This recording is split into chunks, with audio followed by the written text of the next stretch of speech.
بسم اللہ الرحمن الرحیم۔ السلام علیکم۔ اردو کے ایک اہم لیکچر کے ساتھ professor Abdul Khaliq Owaisi, Punjab group of college Bahari سے۔ عزیز طلباء، کل ہم نے جو اپنا لیکچر تیار کیا تھا، پڑھا تھا، وہ خواجہ میر درد کی پہلی غزل تھی اور اس کے 3 اشعار ہم نے پڑھے تھے۔ آج جو بقیہ 4 اشعار ہیں ان کو پڑھتے ہیں ہم۔ ان کا چوتھا شعر ہے: بے ہنر دشمنی اہل ہنر سے آ کر، منہ پہ چڑھتے تو ہیں پر جی سے اتر جاتے ہیں۔ اب اس چوتھے شعر میں دیکھتے ہیں کہ شاعر نے کیا بات بیان کی ہے۔ بے ہنر یعنی جو ہنر نہیں جانتے ہیں، دشمنی اہل ہنر سے آ کر یعنی جو ہنر جاننے والے ہوتے ہیں، یعنی جو بے ہنر لوگ ہوتے ہیں جن کے پاس کوئی ہنر نہیں ہوتا ہے، کوئی خوبی نہیں ہوتی ہے، تو وہ لوگ کیا کرتے ہیں، مقابلے میں آنے کی کوشش کرتے ہیں جو ہنر والے ہوتے ہیں، جو خوبی والے لوگ ہوتے ہیں۔ منہ پہ چڑھتے تو ہیں پر جی سے اتر جاتے ہیں۔ منہ پہ چڑھنا مطلب مقابلے میں آنے کی کوشش تو کرتے ہیں، سامنے آنے کی جرات تو کرتے ہیں، لیکن سامنے آ نہیں پاتے ہیں، مقابلہ ان کا کر نہیں سکتے ہیں۔ اس کی وجہ کیا ہوتی ہے؟ کیونکہ وہ تو ہنر جاننے والے ہوتے ہیں، وہ تو اپنے اندر خصوصیات انہوں نے پیدا کی ہوئی ہوتی ہیں، انہوں نے اپنے اندر خوبیوں کو پیدا کیا ہوتا ہے، ان خوبیوں کی بدولت ان کا کوئی مقابلہ نہیں کر سکتا ہے۔ ایک ہنرمند بندہ جو ہے وہ چاہے جنگل میں بھی جا کے بیٹھ جائے گا، اپنے ہنر کی وجہ سے وہاں پہ بھی اپنا مقام اور مرتبہ بنا لے گا، لیکن جب بے ہنر بندوں کو دیکھتے ہیں جن کے پاس کوئی ہنر نہیں ہوتا ہے، تو وہ کیا کرتے ہیں کہ صرف اپنی زبان کی وجہ سے ان کے مقابلے میں آنے کی کوشش کرتے ہیں، پھر وہ جھوٹ بولتے ہیں، پھر وہ دروغ سے کام لیتے ہیں، یعنی وہ اس طرح کی باتیں کرتے ہیں جیسے ان سے بڑھ کر کوئی اعلیٰ مقام اور مرتبے پر ہے ہی نہیں ہے۔ تو پھر ہوتا کیا ہے کہ وقت کے ساتھ ساتھ جیسے جیسے وقت گزرتا ہے، لوگ پھر اس حقیقت سے آگاہ ہوتے چلے جاتے ہیں کہ یہ بندہ تو صرف یعنی باتیں ہی باتیں کرنے والا ہے، حقیقت میں اس میں کوئی ایسی کوئی خوبی نہیں ہے۔ تو اب دیکھیں، جیسے یہ بھی کہا گیا ہے کیا جاننے والے اور نہ جاننے والے برابر ہیں، یعنی جن کے پاس علم ہے وہ اور جن کے پاس علم نہیں ہے وہ کبھی بھی برابر نہیں ہو سکتے ہیں۔ تو وہی انسان عظیم انسان ہوتے ہیں جو اپنے اندر کوئی خوبیاں اور خصوصیات پیدا کر لیتے ہیں۔ تو شاعر نے بھی اس شعر میں ایسی ہی بات بیان کی ہے کہ ہنرمند جو لوگ ہوتے ہیں ان کا کوئی بھی مقابلہ نہیں کر سکتا ہے، اور جو بے ہنر لوگ ہوتے ہیں وہ تو صرف باتیں کرنے والے ہوتے ہیں، اور پھر باتوں کی وجہ سے یعنی اپنی زبان کی وجہ سے ان لوگوں کے مقابلے میں آنے کی جرات اور کوشش تو کرتے ہیں، لیکن پر وہ ان کے مقابلے میں آ نہیں سکتے ہیں، کیونکہ ان کا ہنر بولتا ہے، ان کا فن بولتا ہے، ان کا کام بولتا ہے، ان کے اندر جو خوبیاں ہوتی ہیں وہ بولتی ہیں، جبکہ جو بے ہنر لوگ ہوتے ہیں وہ اپنی یہ کہہ لیں کہ نااہلی کی وجہ سے آہستہ آہستہ لوگوں میں پہچانے جاتے ہیں کہ اس بندے میں تو کوئی ایسی خاصیت ہی نہیں ہے، اس بندے میں تو ایسی کوئی خوبی ہی نہیں ہے۔ دراصل وہ احساس کمتری کا شکار لوگ ہوتے ہیں، اور پھر وہ اپنی باتوں سے احساس برتری کو جتلانے کی کوشش کرتے ہیں کہ ان جیسا اس کائنات میں کوئی بھی نہیں ہے۔ حقیقت میں ان میں ایسی کوئی خوبی ہوتی ہی نہیں ہے جو وہ باتیں کرتے ہیں۔ تو اسی وجہ سے شاعر نے پھر یہاں پہ یہ بات ہمیں سمجھانے کی کوشش کی ہے کہ ہنرمند اور بے ہنر کبھی بھی برابر نہیں ہو سکتے ہیں۔ ایسی بہت ساری مثالیں ہیں جو دی جا سکتی ہیں۔ اب دیکھیں، جب 1857 کی جنگ آزادی لڑی گئی تھی، اس کے بعد ایسے بہت سارے لوگ جو منظر عام پر آ گئے، جو صرف اور صرف کیا تھے، لالچی لوگ تھے، جنہوں نے مغلیہ سلطنت جب ختم ہوئی تھی اس کے بعد، یا یہ کہہ لیں کہ ابن الوقت لوگ جو تھے انہوں نے بڑے بڑے اعلیٰ عہدے سمیٹ لیے، انگریزوں کے ساتھ مل گئے، مسلمانوں کی مخالفت کی، اور پھر یا یہ کہہ لیں کہ چاپلوسی کرنے والے جو لوگ تھے، تو وہ لوگ جو ہے منظر عام پر آنا شروع ہو گئے، جو صرف اور صرف باتیں کرتے تھے، لوگوں کی یعنی مسلمانوں کی مخالفت کرتے تھے، تو ان لوگوں نے صرف اور صرف یعنی ان میں کوئی خوبی اور خصوصیت نہیں تھی، جو خوبی اور خصوصیت والے لوگ تھے وہ یعنی پیچھے چلے گئے، ان کو اعلیٰ مقام اور مرتبے نہ دیے گئے۔ تو وہ لوگ جن میں کوئی خوبیاں اور خاصیتیں نہیں تھیں، صرف اور صرف چاپلوسی کرنے والے تھے، یا یہ کہہ لیں کہ خوشامدی لوگ جو تھے وہ منظر عام پر آنا شروع ہو گئے، اور جو حقیقی لوگ جو تھے، جو اعلیٰ مقام اور مرتبے پر فائز لوگ تھے، وہ بہت پیچھے چلے گئے۔ تو یہ حقیقت ہے کہ جو لوگ علم جاننے والے ہیں، ہنر جاننے والے ہیں، اپنے اندر خوبیاں پیدا کرنے والے ہیں، ان کا کائنات میں کوئی بھی مقابلہ نہیں کر سکتا ہے، کیونکہ جیسے میں نے پہلے بھی عرض کیا ہے کہ وہ اگر کسی ویرانے میں بھی جا کے بیٹھ جائیں گے، کسی جنگل میں بھی جا کے بیٹھ جائیں گے، تو وہاں پہ بھی اپنے فن کی وجہ سے اعلیٰ مقام اور مرتبہ حاصل کر لیں گے، ان کا کوئی ثانی نہیں ہوگا، کیونکہ جو ہنرمند لوگ ہوتے ہیں اپنے ہنر کی وجہ سے انہیں ہنر سے لگاؤ ہوتا ہے، اپنے فن سے لگاؤ ہوتا ہے، اپنے کام سے لگاؤ ہوتا ہے، تو وہ اپنے کام کو اس ایسن انداز سے سر انجام دیتے ہیں کہ ان کا کام بولتا ہے، جبکہ جو بے ہنر لوگ ہوتے ہیں ان کی زبان بولتی ہے، وہ اپنی زبان کی وجہ سے ان کا مقابلے میں آنے کی کوشش کرتے ہیں، لیکن مقابلے میں آ نہیں سکتے ہیں۔ لیکن اب دیکھو نا کہ وہ کیا کرتے ہیں، زبان سے پھر ان لوگوں پر طرح طرح کے الزامات لگاتے ہیں۔ حقیقت میں جب آسمان پر تھوکا جاتا ہے تو وہ تھوک کہیں اور نہیں جاتا ہے بلکہ بندے کے اوپر ہی گرتا ہے۔ ایسی ہی مثال ان لوگوں کی ہے کہ جب وہ ان لوگوں کی تذلیل کرتے ہیں تو ہوتا کیا ہے کہ وہ تذلیل ان لوگوں کی نہیں ہوتی ہے، بلکہ وہ تو اپنے کام کی وجہ سے اپنا ایک نام بنا لیتے ہیں، جبکہ یہ جو لوگ ہوتے ہیں یہ آہستہ آہستہ اپنی وقت اپنے اندر جو خوبیاں تو ان کے اندر ہوتی نہیں ہیں، اور وہ اپنی وقت آہستہ آہستہ ختم کر لیتے ہیں۔ کس وجہ سے؟ صرف اور صرف اپنی زبان کی وجہ سے، کیونکہ وہ لوگوں کو مطمئن کرنے کی کوشش کرتے ہیں کہ وہ بڑے اعلیٰ مقام اور مرتبے پر فائز ہیں۔ حقیقت میں ایسا ہوتا نہیں ہے۔ جب وہ لوگ ان کے ہنر کو دیکھتے ہیں، ان کے اندر جو خوبیاں ہوتی ہیں، جب ان کو دیکھتے ہیں تو آہستہ آہستہ ان سے دور ہٹنا شروع ہو جاتے ہیں۔ بیٹا، جب انسان کوئی محنت کرتا ہے، جب کوئی کوشش کرتا ہے تو وہ محنت ضرور رنگ لاتی ہے، وہ اس کی کوشش ضرور رنگ لے کے آتی ہے۔ پھر انسان کیا ہوتا ہے کہ اپنے اندر وہ خوبیاں آہستہ آہستہ پیدا کر لیتا ہے، تو وہی خوبیاں انسان کو اعلیٰ مقام اور مرتبے پر لے کے جاتی ہیں۔ تو یہی کچھ اس شاعر نے ہمیں سمجھانے کی کوشش کی ہے۔ جیسے وہ شعر ہے نا کہ حقیقت چھپ نہیں سکتی بناوٹ کے اصولوں سے، حقیقت چھپ نہیں سکتی بناوٹ کے اصولوں سے، کہ خوشبو آ نہیں سکتی کبھی کاغذ کے پھولوں سے۔ ایک اور شعر جو اس میں ہم حوالے کے طور پہ لکھ سکتے ہیں، بے ہنر لوگوں نے مانگا پھر میرے فن کا ثبوت، بے ہنر لوگوں نے مانگا پھر میرے فن کا ثبوت، آ میری سچائی کی خوشبو میرے لفظوں میں آ، کرتے ہیں تہی مغز ثنا آپ اپنی، کرتے ہیں تہی مغز ثنا آپ اپنی، جو ظرف کے خالی ہے صدا دیتا ہے۔ تو یہ چوتھا شعر تھا جو ابھی ہم نے پڑھا۔ اب ہم خواجہ میر درد کی غزل کا جو 5واں شعر ہے اس کی طرف چلتے ہیں۔ ہم کسی راہ سے واقف نہیں جو نور نظر،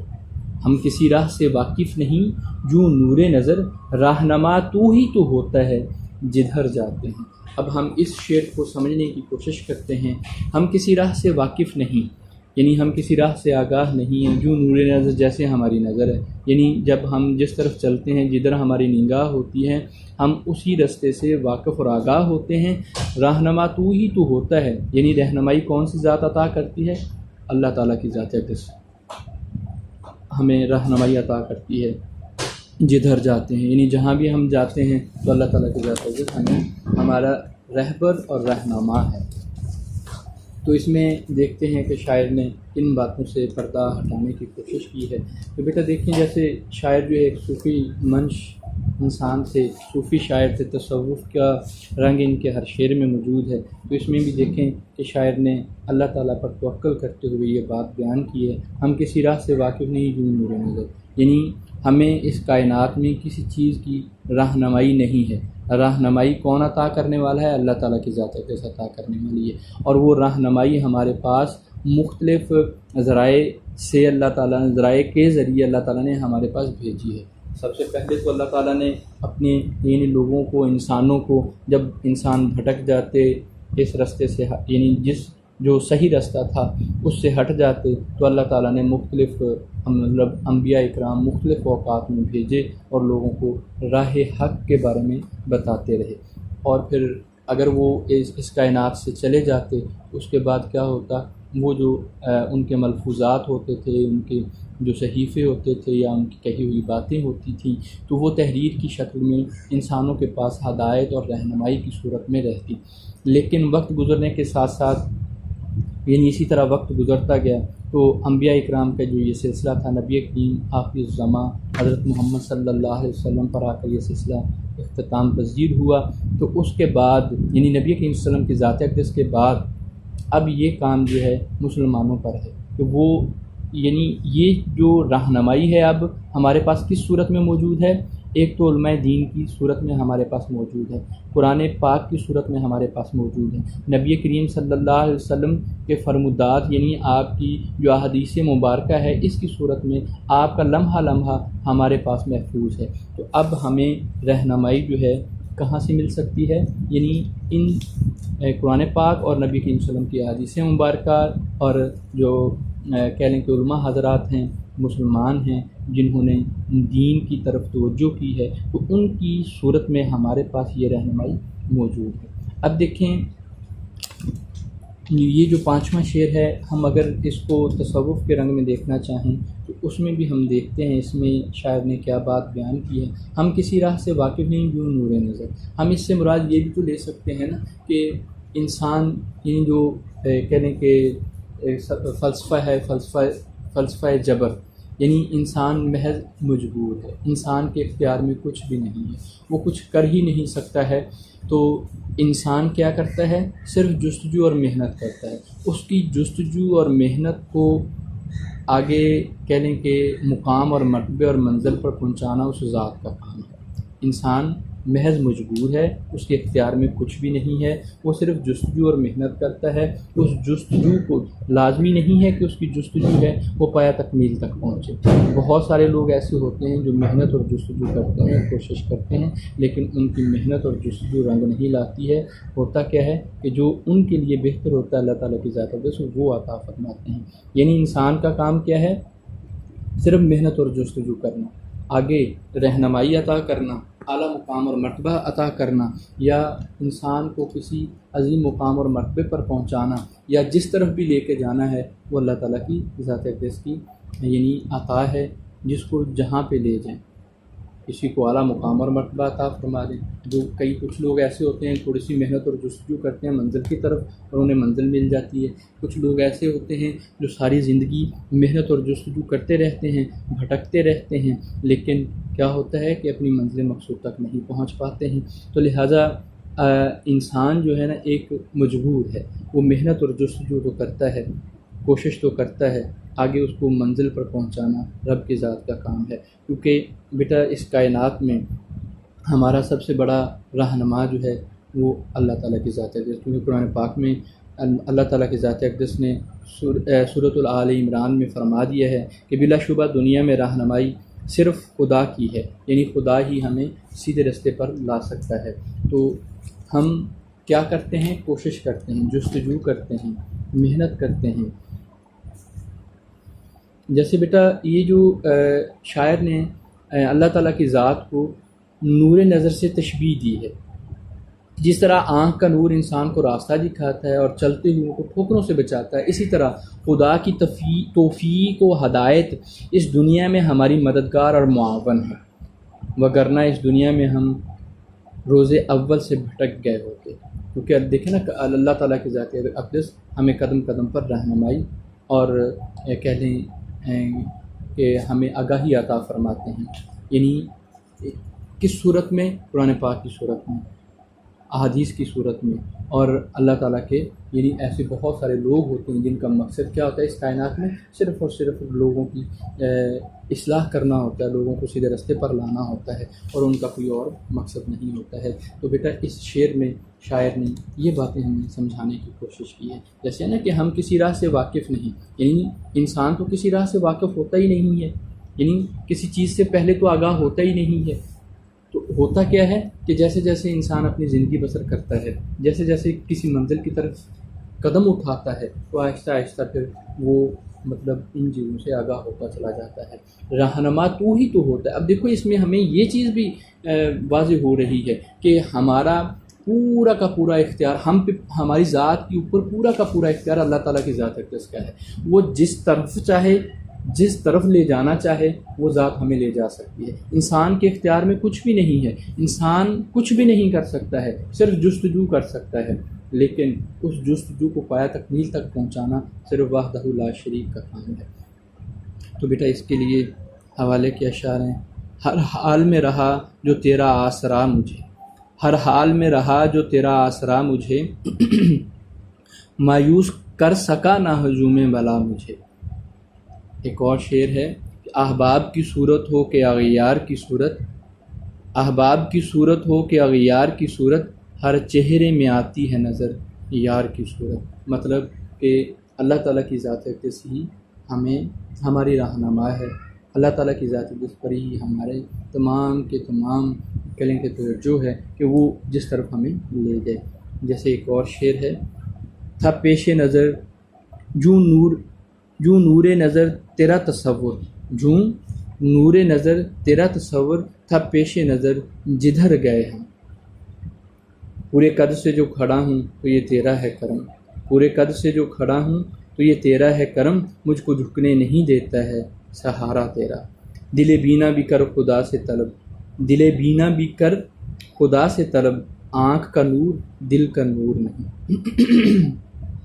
عزیز طلبہ، اب ہم چھٹے شعر کی طرف چلتے ہیں۔ اس میں دیکھتے ہیں کہ شاعر نے کیا بات بیان کی ہے: آہ معلوم نہیں ساتھ سے اپنے شب و روز، آہ معلوم نہیں ساتھ سے اپنے شب و روز، لوگ جاتے ہیں چلے سو یہ کدھر جاتے ہیں۔ بیٹا یہ ایک حقیقت ہے کہ جس کو لے کر ہر بندہ پریشان رہتا ہے کہ مرنے کے بعد انسان کے ساتھ کیا ہوگا۔ اب دیکھیں، ہم روز نہ جانے کتنے لوگوں کو مرتا ہوا دیکھتے ہیں یا سنتے ہیں کہ کتنے لوگ اس دنیا میں آتے ہیں اور چلے جاتے ہیں، لیکن جانے کے بعد ان کے ساتھ کیا ہوتا ہے کوئی بندہ نہیں جانتا ہے۔ قبر کے حالات کے بارے میں کوئی بندہ نہیں جانتا ہے۔ کوئی صوفی ہے، کوئی اعلیٰ مقام اور مرتبے پر فائز ہے، جو بندہ بھی ہے، لیکن مرنے کے بعد کے حالات کے بارے میں کوئی انسان نہیں جانتا ہے کہ اس بندے کے ساتھ کیسے معاملات طے ہوئے ہیں، یعنی اس کا قبر کا حساب کتاب کیسا ہوا ہے۔ تو یہاں پہ شاعر یہی بات بیان کرتے ہیں کہ معلوم نہیں ہے کہ شب و روز یعنی شام اور روزانہ لوگ جاتے ہیں چلے سو یہ کدھر جاتے ہیں، کدھر جاتے ہیں، کیا ہوتا ہے ان کے ساتھ، تو یہ کوئی بھی بندہ نہیں جانتا۔ یہ تو بیٹا ایک حقیقت ہے کہ جو بندہ بھی اس کائنات میں آیا ہے اس نے اس جہان سے جانا ہے، اس سے کوئی بندہ بھی انکار نہیں کر سکتا ہے۔ لیکن مرنے کے بعد کیا ہوتا ہے اس بارے میں کوئی بھی نہیں جان سکتا۔ یعنی دیکھیں کہ آج انسان نے کتنی ترقی کر لی ہے، لیکن قبر کے حالات معلوم نہیں کر سکتا ہے کہ جب انسان کی روح جسم سے نکل جاتی ہے تو اس کے بعد وہ روح کدھر جاتی ہے اور اس کے جسم کے ساتھ مطلب کیا معاملات طے ہوتے ہیں، تو اس کے بارے میں کوئی علم نہیں ہے۔ وہ ایک الگ بات ہے کہ نبی کریم صلی اللہ علیہ وسلم کی ذات اقدس نے مطلب آگاہی تو ہمیں دی ہے، جو ہمارے پاس احادیث کی صورت میں موجود ہے کہ جو بندہ نیک عمل کرے گا اس کے ساتھ اچھا ہوگا، بھلا ہوگا اس کا، اور جو بندہ دنیا میں رہ کر مطلب اپنی صرف دنیا کی زندگی بسر کرے گا، اسے آخرت کی کوئی فکر نہ کی، تو اس کے ساتھ مطلب قبر کے معاملات کچھ اور طرح کے ہوں گے، آخرت کے معاملات کچھ اور طرح کے ہوں گے۔ اور یہ بھی ہم جانتے ہیں کہ اللہ تعالیٰ نے جب یعنی انسان کو پیدا فرمایا، تمام روحوں کو پیدا فرمایا، تو یہ دیکھیں کہ 4 منازل ہم طے کریں گے۔ سب سے پہلے ہمیں عالم ارواح میں رکھا، عالم ارواح سے ہم عالم دنیا میں آتے ہیں، جو دنیا کی جو زندگی بسر کرتے ہیں۔ اب یہ جو دنیا کی زندگی ہے نا، حقیقت میں یہی سب کچھ ہے۔ وہ کیسے؟ وہ اس طرح کہ اگر تو ہم نیک عمل کریں گے تو ہماری آخرت کی زندگی ہے وہ بھی پھر بہتر ہوتی چلی جائے گی، یا یہ کہہ لیں کہ دنیا کی زندگی کا بدلہ ہمیں آخرت میں ملنا ہے، تو لہٰذا ہمیں ان چیزوں کو ضرور ذہن میں رکھنا چاہیے۔ اب دیکھیں، دنیا کی زندگی، دنیا میں آ گئے ہم، یعنی عالم ارواح سے عالم دنیا میں آئے، عالم دنیا کے بعد یعنی جب اس جہان سے ہم اپنا ایک وقت مقرر جو ہے وہ پورا کر لیں گے، اس کے بعد ہم عالم برزخ میں چلے جائیں گے۔ عالم برزخ کے بعد پھر ہم کہاں جائیں گے؟ اس کے بعد ہم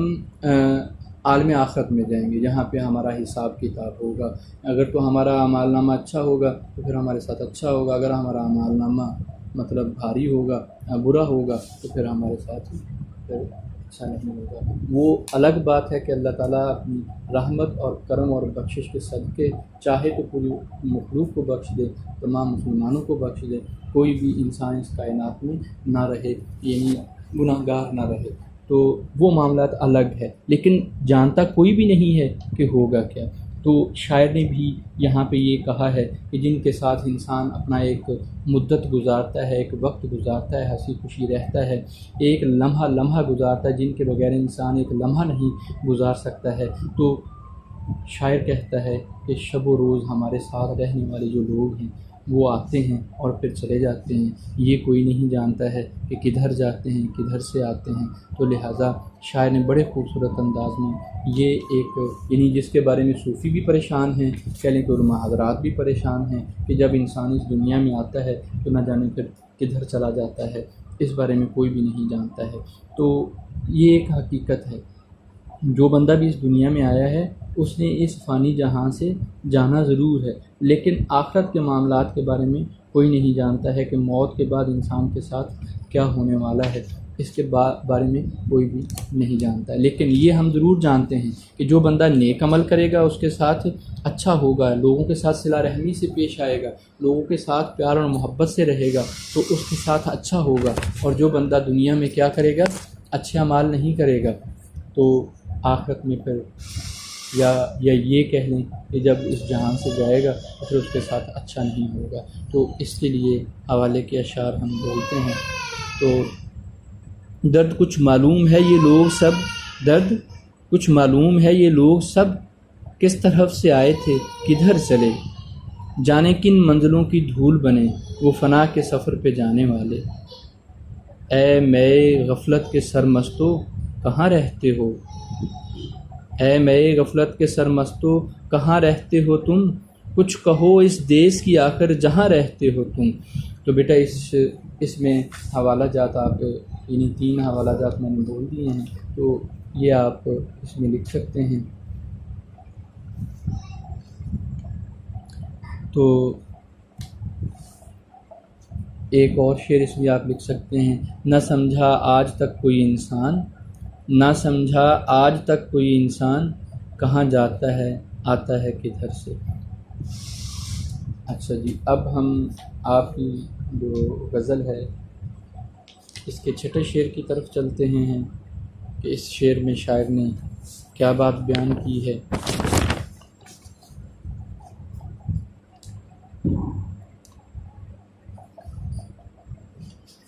ہاں 7واں شعر ہے۔ اب ہم غزل کے 7ویں شعر کی طرف چلتے ہیں۔ تا قیامت نہیں مٹنے کا دل عالم سے،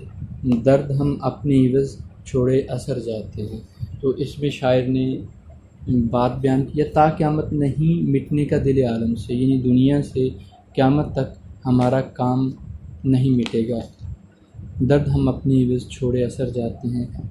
یعنی شاعر نے یہاں پہ اپنا تخلص استعمال کیا ہے، اس کے بعد آپ بیان کرتے ہیں کہ ہم تو جا رہے ہیں لیکن اپنے پیچھے اپنا ایک کلام چھوڑ کے جا رہے ہیں جو شاعری کی شکل میں لوگوں کے پاس موجود رہے گا، یعنی رہتی دنیا تک یہ ہمارا کلام لوگوں کے پاس موجود رہے گا۔ اب اس شعر میں شاعر نے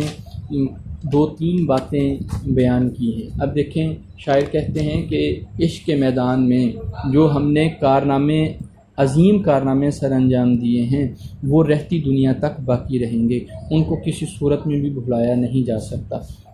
ٹھیک ہے۔ یعنی جو کارنامے عشق کے میدان میں ہم نے سر انجام دے دیے ہیں وہ کارنامے رہتی دنیا تک باقی رہیں گے، ان کو کسی صورت میں بھی بھلایا نہیں جا سکتا ہے۔ اور اگر اسی شعر کو ہم اس طرح لکھیں کہ شاعر یہاں پہ یہ بیان کرتے ہیں کہ جو انہوں نے شاعری کر دی ہے، جو انہوں نے اپنا دیوان مکمل کر دیا ہے، جو انہوں نے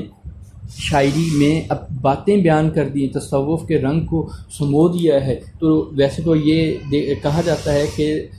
خواجہ میر درد سے پہلے تصوف کا رنگ کسی اور شاعر نے شاعری میں نہیں بیان کیا، تو یہ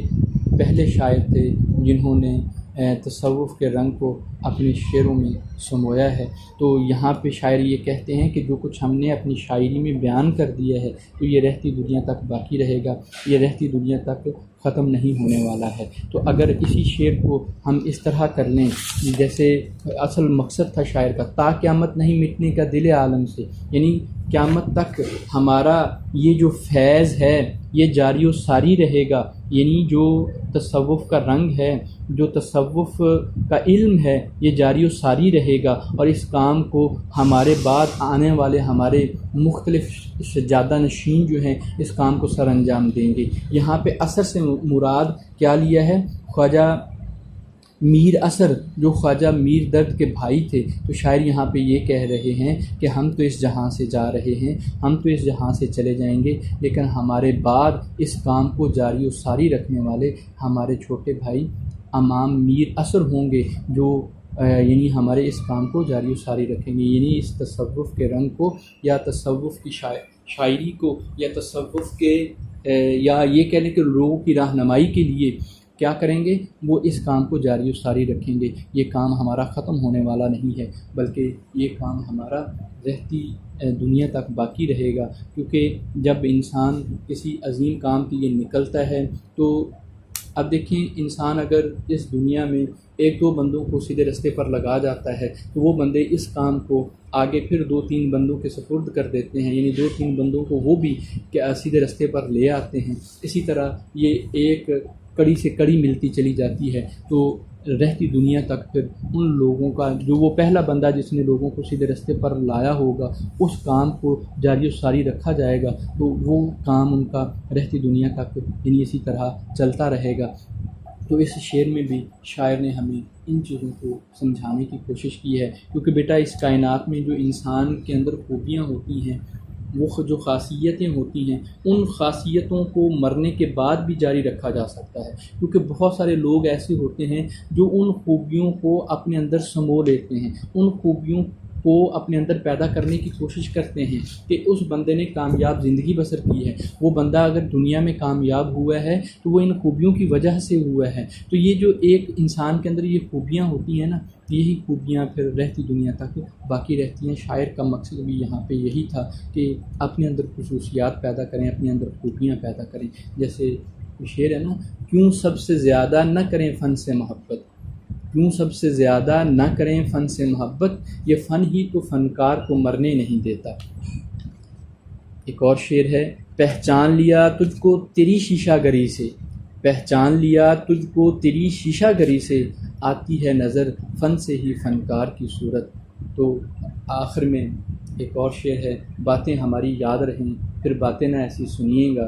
باتیں ہماری یاد رہیں پھر باتیں نہ ایسی سنیے گا، پڑھتے کسی کو سنیے گا تو دیر تلک سر دھنیے گا۔ تو بیٹا یہ کہہ لیں کہ آپ کی غزل مکمل 4 اشعار تھے جو آج ہم نے پڑھے ہیں۔ تو آپ نے ان چاروں اشعار کو 3 پہلے پڑھے ہیں، 7 اشعار ہو گئے، تو ان 7 اشعار کو اچھی طرح تیار کرنا ہے، اور پھر یہ نہیں کرنا ہے کہ آپ لوگ جو ہیں ان اشعار کو صرف مطلب سن لیں اور سننے کے بعد پھر کہہ لیں کہ توجہ نہ کریں، آپ نے اچھی طرح ان اشعار کو پھر آگے یاد بھی کرنا ہے۔ السلام علیکم۔